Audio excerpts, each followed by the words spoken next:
Hi, my name's UIUC, and my food that I'm going to be talking about today is a chocolate croissant. So, contrary to popular belief, the croissant actually originates from Austria. Dating all the way back to the 13th century, the croissant was originally called Kipferl, the German word for crescent. The reason why we associate croissants with the French now is because Austrian August Zang opened up a Viennese bakery in Paris, where the croissant was then served. Nowadays, if you were to ask for a Kipferl in Germany, you would most likely get a cookie in the shape of a crescent. It was really the French who added in this lamination technique, making the croissant into a puff pastry.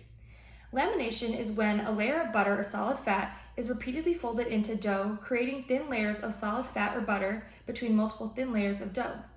In order to create these layers for the croissant, butter is often formed into a rectangular flat block, and then it is then placed on a rectangular flat piece of dough, where the dough is then folded around it, flattened down with a rolling pin, folded once again, rotated at a 90 degrees angle, folded, rolled out, and then repeated constantly.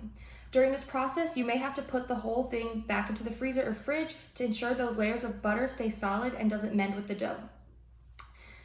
Then, once a dough has been folded enough and rolled out, it is cut into triangular pieces most of the time.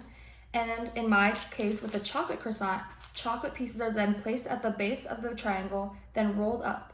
Then once it is rolled up, the two ends are placed in closer to each other to create that crescent shape. Nowadays, not all croissants come in a crescent shape, exemplified by mine, which is in a rectangle.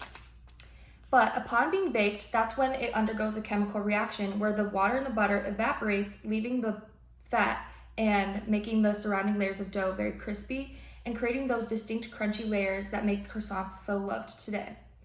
The croissant shows that, like many other foods can have histories intertwined with multiple different cultures, and it remains a universal love language and can be enjoyed by all people no matter your background. So let's try my chocolate croissant.